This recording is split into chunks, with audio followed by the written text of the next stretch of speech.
Welcome. In front of me is HONOR MagicPad 2, and in this video I will show you how to fix the problem if your Wi-Fi isn't working.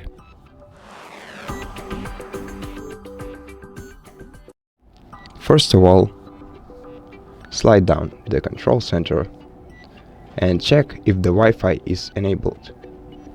It's enabled when it's colored blue, and then check if you are connected to the network. And if you are, and this doesn't help, then go to Settings, scroll down to System and Updates, select Reset and tap on Reset Network Settings.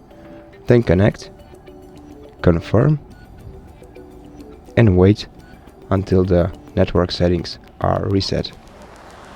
You will be notified with a sign like this. After you reset your network settings, reconnect to the Wi-Fi network that you're using by enabling the Wi-Fi again, selecting the network, input the password, and press connect. And after that, everything should start working normally. Besides, once you're connected to the internet, make sure that your system is up to date. To do that, go to Software Update in System and Update Settings and check for updates, and if there are any to your tablet, then install them. And that's it. Thank you for watching this video. If you liked it, consider subscribing to our channel, leave us a like and a comment below, and I'll see you in the next one.